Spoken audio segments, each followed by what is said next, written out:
Hello my friends of Cosmic Agency, I'm Gosia. How are you doing today? Today is another mini-topics episode.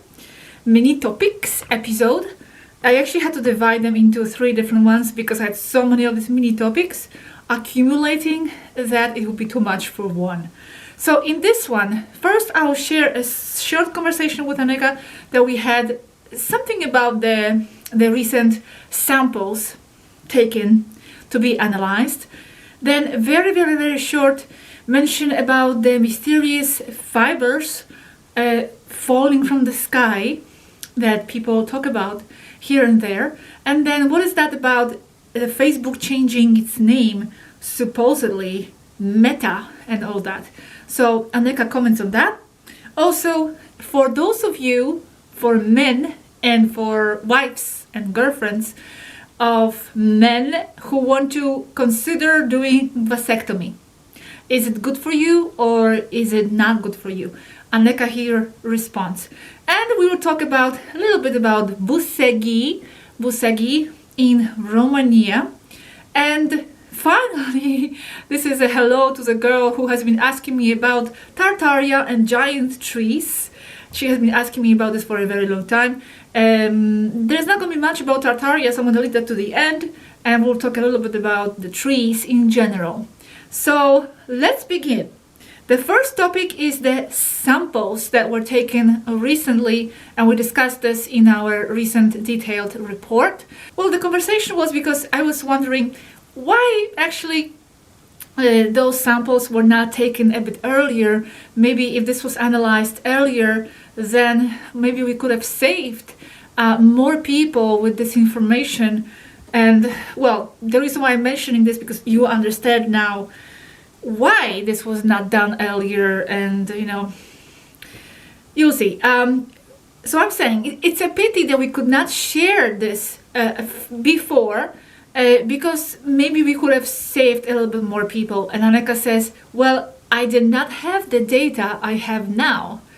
And I'm asking, well, okay, why didn't the Hashmalims, the special forces, go down to get those samples before? Why only now? And I'm only asking this as a curiosity, not to criticize anybody here. And especially because now it will be understood why very clearly.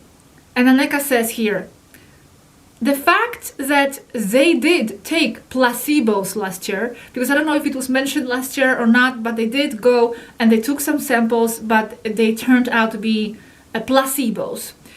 So the fact that they took placebos last year delayed everything, but that was part of the controller's plan. That's what placebos are for. And here you understand, we were not allowed to maneuver fighter craft by the Federation. We always have to pass flight plans all the time. So remember those times a little before where the Federation was always after them and not allowing them to be in a low Earth orbit and telling them to go higher and having Centauri ships, be behind them all the time and monitoring their activities all the time.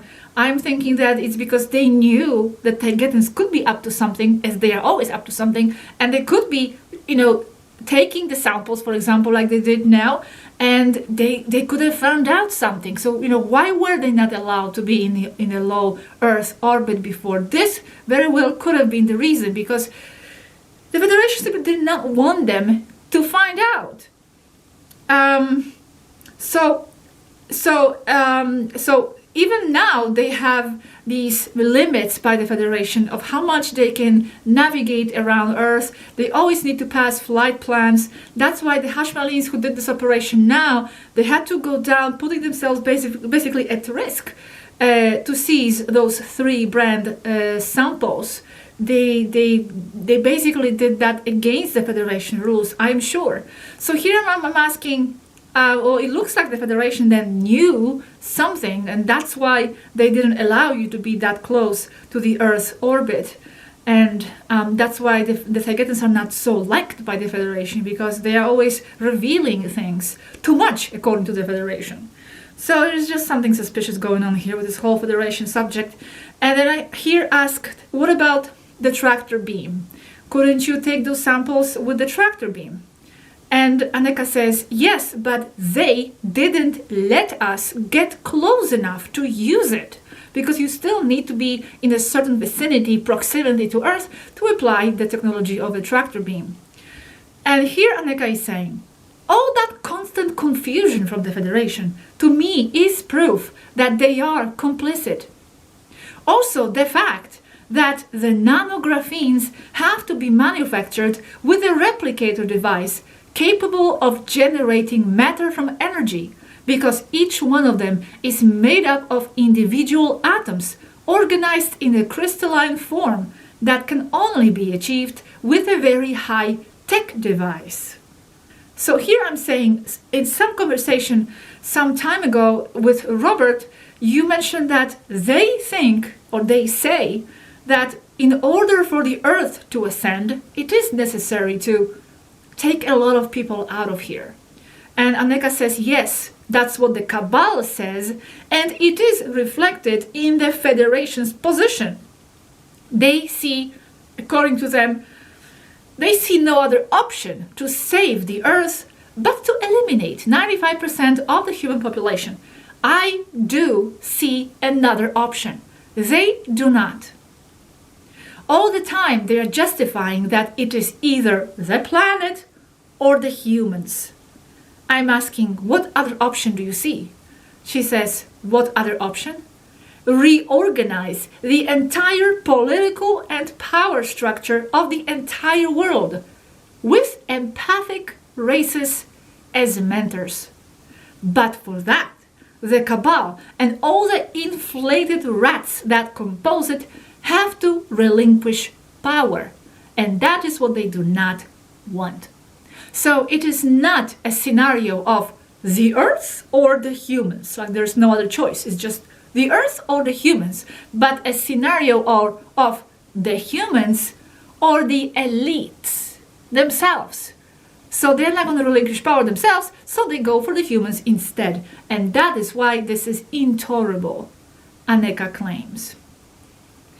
So this is just for your consideration. All these facts about the Federation not allowing Taygetans very close to the orbit, not allowing them to navigate, not allowing them to maneuver their fighter crafts close to Earth, and them having to sneak into Earth and getting these samples. I mean, okay, whatever. There is something suspicious going on here, and I don't know if they are just permissive or if they are involved directly in this.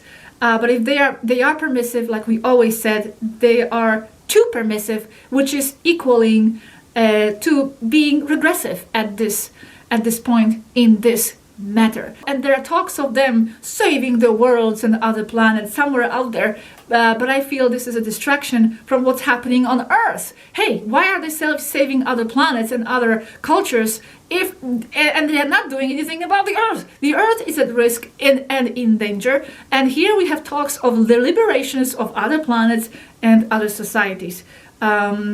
As if to give hope to the people that the Earth will be next. Well, this is the time to be acting already on what's happening on Earth. It may be already too late. So what are they doing there, talking about the liberation of other places? It makes no sense to me. This is the place to be liberating now, right now. If there is anything you want to be liberating. So I believe this is all distraction, and it's not as you are told. Now, the next subject, very shortly, is about these mysterious fibers falling from the sky that some people report, and they don't know what they are. Spider webs, or what could it be? And Aneeka here explains that those fibers are chemical compounds of chemtrails that stick together by their very chemical bonding. But the main component of those fibers is nanographene in a crystalline state. That's why it doesn't look black. But basically it is nanographene carrying a huge amount of particles of other things that vary from place to place. Now the next subject is about Meta, name of, supposedly new name for Facebook. I haven't been following this subject. I don't know. This was Robert talking to Aneeka about this. So I'm just going to read you what Aneeka thinks about this, how she interprets this new Facebook name change. So Robert is saying, what's that about Facebook now being called Meta? Aneeka says, Meta means beyond, end, the end, beyond. And also a curiosity fact. Coincidence? Meta was a name of a British intelligence organization in the 80s that collected information on the population, especially the female population around the world, and worked in conjunction with MI6, the intelligence agency. It collected information, as Facebook supposedly is doing. Now, Robert is asking, do you know what else might be behind all that Facebook stuff? Aneeka, I feel it may be a Facebook fame cleansing maneuver to cleanse their reputation and image, because in the last few years it has been accused of many things. The human mentality is very simple. With a simple change of name, their simple psychology gives them the idea that everything is different, that it is not Facebook, which that name denoting already something murky to begin with. Face, book full of faces, collection and list of personal information of the subscribers. Meta, I see it as they chose it not as end, but as meta from its Greek roots, beyond. That is to say, beyond Facebook. But now, according to Google, meta also means more comprehensive or transcendent. To me, that seems shady on Google's part, because I have never seen before that definition for the word meta, which is well known and studied by me for its connections in intelligence circles. It seems to me to be put there as to give meaning to the new name of Facebook, as to give that to the population as a meaning of the word meta, when it is Greek, which simply means beyond. Robert, unless it is the initials of something like Facebook, FB, who knows what that could mean? Aneeka says, yes, gringos, the Americans, love anachronisms, like MAD, for example, MAD, mutual assured destruction, as in the situation of nuclear weapons deployment from both sides, Russia and USA. And MAD also means mad, angry. Robert is asking, what does metaverse mean? Aneeka says, well, mixture of Greek, meta, which I already explained, and verso, word or paragraph, in Latin, meaning beyond the word. So we'll see how that's going to be developing with Facebook and that name change and what's behind it. Now let's totally change the subject and let's go into the medical field. I'm sure this is going to be of interest to many of you, especially men and also women who have boyfriends and husbands who are considering doing vasectomy procedure. Now, what does Aneeka think about this? Is it recommendable? Is it not recommendable? So she says, I'm going to read this. I do not recommend it because it causes medium to long-term disorders in the male body, including strong autoimmune reactions and also atherosclerotic plaques and hardening of arteries and clogging of arteries and blood vessels, and accumulation of such in the brain, which triggers dementia and strokes and serious and fatal cardiovascular events. And that on Earth, because here we don't do that. The problem takes years to accumulate. And now you understand why this procedure causes all this. It's perfectly logical, it makes perfect sense. So she continues. Problem that nobody tells you about on Earth is the one described above. The problem is that since there is no castration, but only cutting of the sperm ducts, the testicles continue to produce millions of sperm a day. But they do not find an outlet, as the system was designed from the beginning. So the only way for the testicles to get rid of the huge production is through the bloodstream.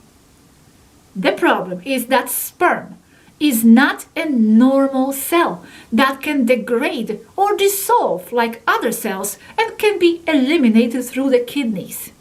Sperm is an armored cell with a protective shell or hard cell membrane that does not dissolve, similar to an exoskeleton.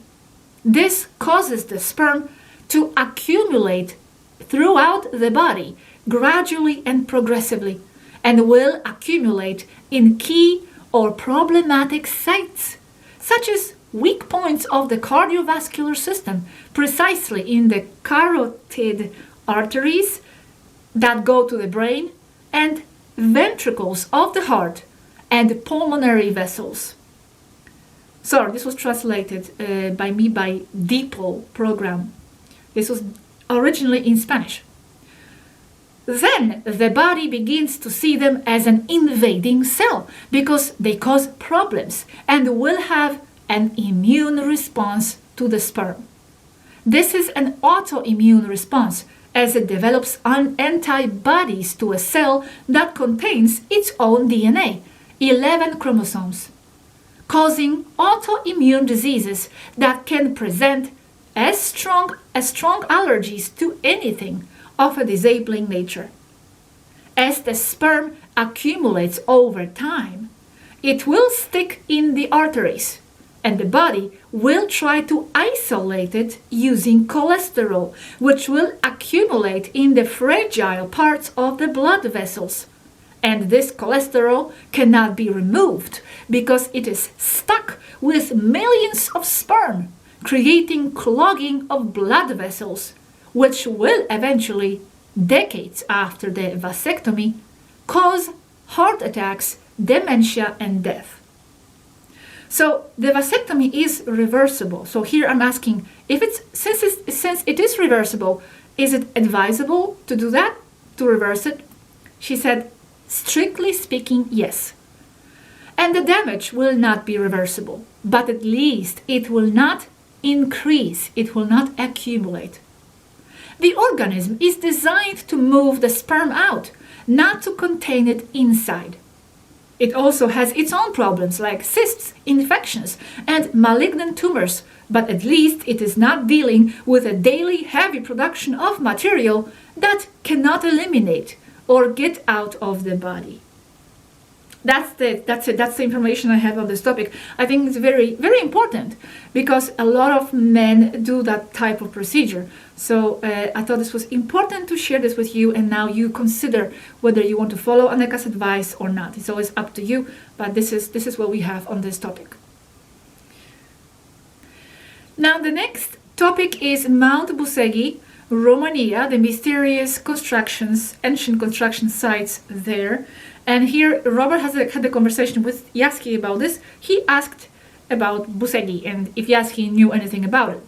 Well, Yazhi says, yes, Mount Bucegi, there is a large dome below. It was Federation. It was about 5,000 years old. It was almost intact, but in the last 2 decades, the Cabal Illuminati emptied the place. It is empty, but the dome remains. It is under the Sphinx of the Carpathians. Sphinxes sometimes mark entrances to domes, also at Giza. Robert says, but did the Cabal empty it? Yazhi says, yes, and recently. Robert, who made that Sphinx? Yazhi, same people or similar group with the same basis of beliefs as the Sphinxes of Egypt, of which only one big one remains. The one in Romania, Bucegi, is a little less ancient than the one in Egypt, but it is much more deteriorated, mostly because of the erosion of the site, which is much greater than in Giza, and also because the stone was used that was much more porous.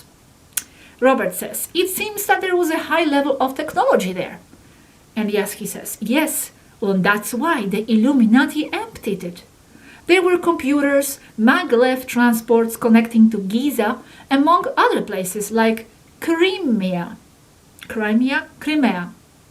recovery chambers, a whole city down there with robotic guards.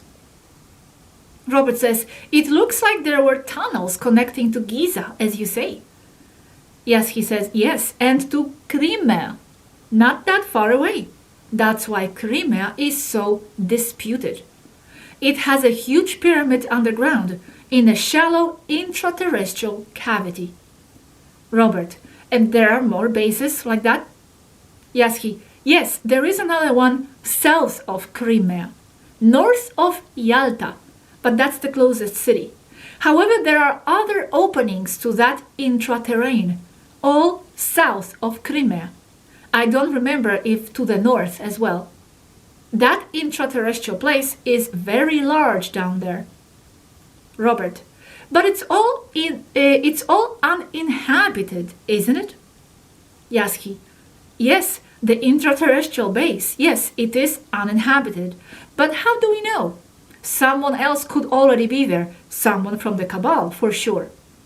Every time something is discovered that might go against the official story and affect their narrative or bring out something about ancient technologies more advanced than modern ones, the Illuminati sent their agents to the base.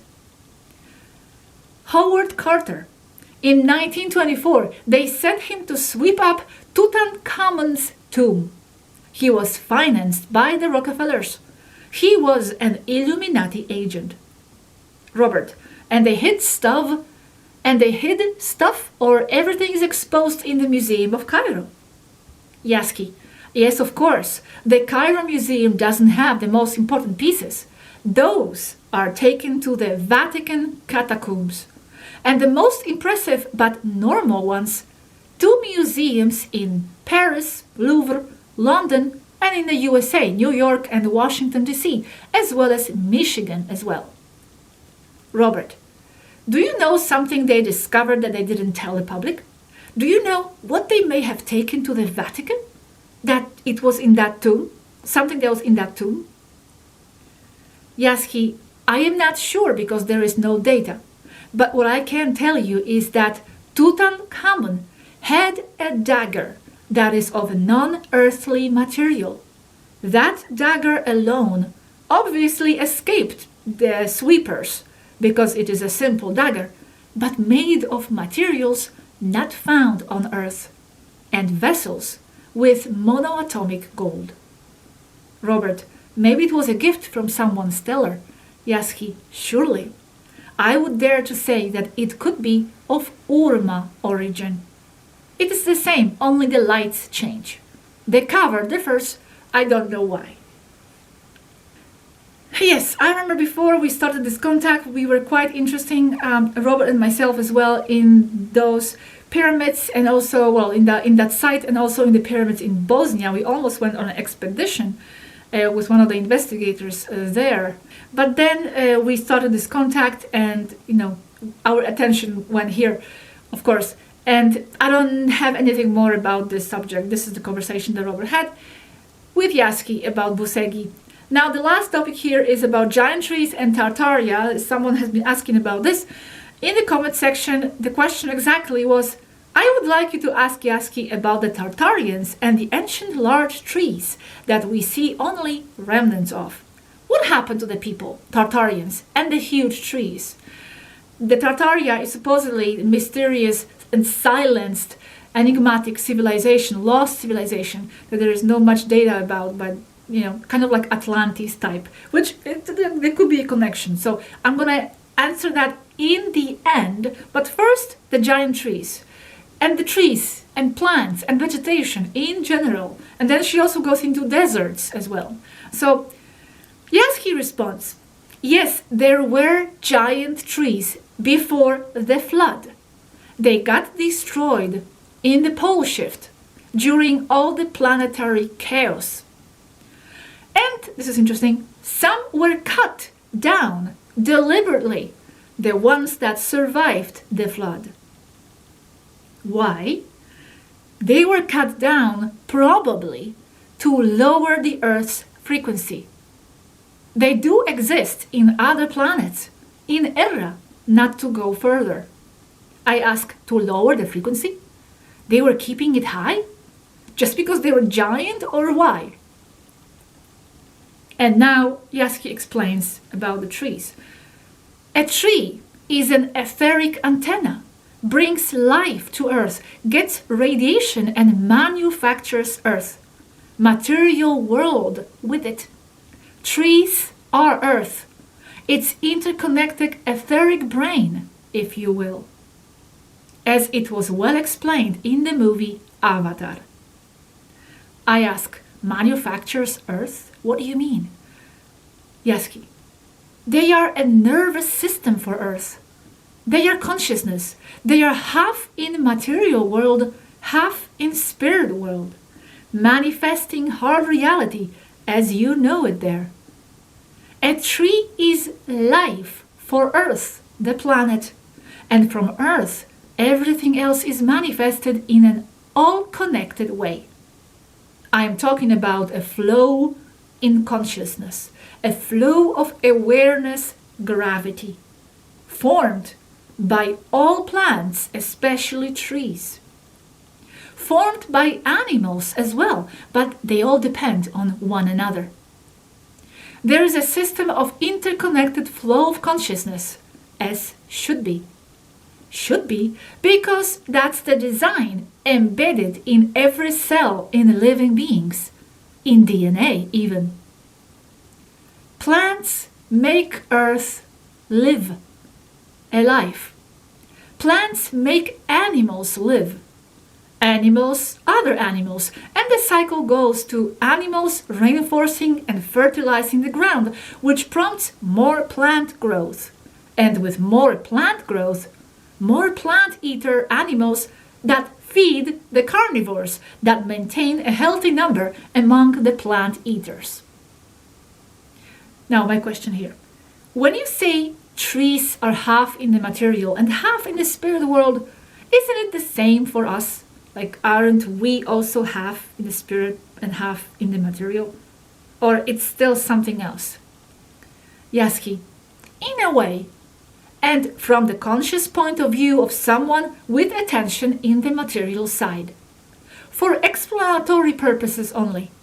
In reality, you know what I say. Everything is spirit. I ask, but I mean, are they more spiritual, those trees, the trees in general, than, I don't know, raspberries, for example? It's trees specifically that perform that function to manufacture Earth and to be its nervous system, or all plant life? Yazhi, raspberries are as spiritual as trees, but the trees are bigger in perception and do a more load of work per unit than a raspberry. But all plant life, yes, turn minerals and energy radiation into life for everyone, therefore creating life from what looks like lifeless substances. No animal can do that. Plants develop and form the building blocks for all life in the planet. Animals grow and live because of plants. All of them. And here I'm asking, so if you live in a place surrounded by trees, is it better for you than living, I don't know, on a desert? And Yazhi here explains that the dynamics is different. And I have to say, she's a huge fan of deserts. I'm a huge fan of deserts as well. I love them so much. It's my favorite type of landscape, the desert. But not the desert like Sahara, for example, which also, but I'm talking more about the desert type like Arizona, I don't know, Monument Valley, New Mexico, Nevada, of course, those kinds of deserts where you can still see the mountains in the horizons and some scrubs here and there and plants and the terrain changes. So I love those so much. So here I'm asking, if you live, is it preferable to live surrounded by trees than living in the desert because of that function performed by the trees? And she says the dynamics are different. When you are around trees, you are also around everything that goes with trees. Birds, insects, other plants, all kinds of animals, water, and everything that goes in the water. All that affects you, how you feel, how you think, because you are in an energy soup. And that's okay and good, especially with trees in a forest, even elementals of the forests. But in a desert, you are still connected to the whole, to the planet in an etheric way, but you are objectively more isolated than in a forest. That isolation makes you more easily aware of the boundaries of self.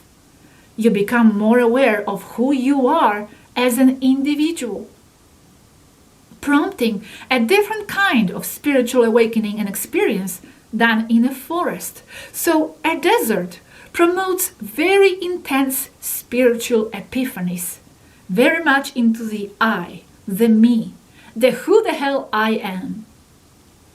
I love deserts with all my heart, mostly because I get so little of desert in my life. That vast solitude makes you aware of who you are. They make my eyes come to tears. And I have to say, I have totally same sentiment about the desert. And I also cry, and I also get, emotional and deeply affected by what I find during the desert experience, especially if you are there for a long time by yourself. Amazing, amazing experience. So here I say that the forest is just very rich, right? It's not like on a desert. Forest has all these different stimuli. And she says, yes, to have that kind of spiritual experiences like on the desert, yes, the forest is too rich an environment, all full of stimuli flooding your senses. Makes you connect to earth, to the creatures that live there, part of the community. When a desert promotes your sense of oneness. So it's just a different dynamics, different type of experience. And she says, I may be crazy, but if I had to live on earth, I would choose a desert. In a great nothing, you are at your best. The energy flowing in those places is immense. The vastness, the cold, the soft sound of sand crawling on the ground. I love that silence. So yes, this is what Yazhi had to say on the subject of giant trees and the trees and nature and the desert itself. And now about the Tartaria, this is just a short comment. In short, it is not sure what it is, because here the problem is, as always, with names. These are mostly earth names, and very often they have to look for equivalents in their language, in their cultures. It's very hard to know for them sometimes what the humans are referring to when they are saying, for example, Naga reptilians, for example. They have to do research actually on their side and see what could that be referring to. So it's the same with this. So she says, Tartaria is a name referring to a planetary civilization, but that name is found only on Earth. So I have no stellar references to Tartaria from this side. Most probably, maybe an alternative name for Atlan or Atlantis civilization given by someone else. Or the planetary civilization that preceded Atlantis. As I mentioned before, there were 6 of them, civilizations, before counting this one. But what remains of them is very shady, with hardly any details. And here, again, I have to mention, I would love to make that video with Yazhi about those 6 civilizations, our included, what happened there, why they terminated, and all that. Even though she claims there isn't much information on them, but there is enough to make some sort of a video. So let's see if we can get around to it. There's always so many topics to go through. The next videos I will have in line for you is, I think, Matthias and my conversation with Yazhi that we had about how to switch and shift your point of attention from here, from your physical self, to your unphysical self. Because, as it is said, we are here because this is where our point of attention is, in the vastness of multidimensionality of our self and our consciousness. So how can we shift from looking and observing through here and to our other, self, non-physical self? Because Matthias always has this problem that, he doesn't enjoy very much to be in the physical. He feels like his real self is in a spiritual form, energy form, and that's my feeling as well. But I feel like I'm a bit more integrated with the physical. I don't see such a drastic issue about this, physical or non-physical. I see it both as a manifestation of the same. It's the same. There is no matter, like Yazhi says. I'm more like on the Yazhi side, where she states there is no physical world. It's just, anyway, this could be another subject. So I will stop here, but yes, so we'll have that conversation with Matthias and Yazhi, and later that will go into Yazhi metaphysical explanations, again, more about why there is no death, why there are no parallel universes. What does it mean? I mean, there are, but there aren't, because it's all just one mass of this one huge self that contains and integrates them all and operates through them all. So that's going to be mentioned as well. And many other topics. Soulmates, for example, topic. Soulmates topic, I have it for a long time. I've had it for a long time. This is still from Svaru 9, Svaru Erras times. But I will share it also. Soulmates. And many others. Thank you very much for your ongoing support. Thank you for your time with me here today. And keep strong and positive no matter what. And we continue on. Thank you very much, and until the next video. Bye.